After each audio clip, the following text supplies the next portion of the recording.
Ito, ang latest weather update. Alamin ang pinakasariwang ulat panahon ngayon dito sa Information TV Educational Channel.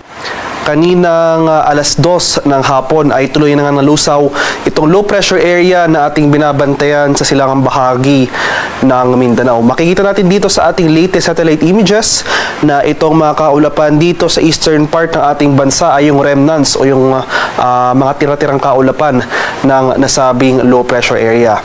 Dahil sa easterlies at dahil sa remnants nung dating low pressure area, makakaranas tayo pa rin ng mga makulimlim na panahon at mga kalat-kalat na pag-ulan na may pagkulog at pagkidlat sa area ng Bicol Region, Eastern Visayas at sa Caraga. Samantala, sa Metro Manila at sa lalabing bahagi ng ating bansa, magpapatuloy na itong mainit at maalinsangang panahon.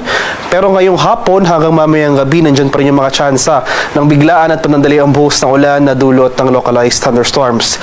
Inaasahan na rin natin yung posibleng pag-iral ng ating northeasterly wind flow o yung hangin na nanggagaling sa hilagang silangan.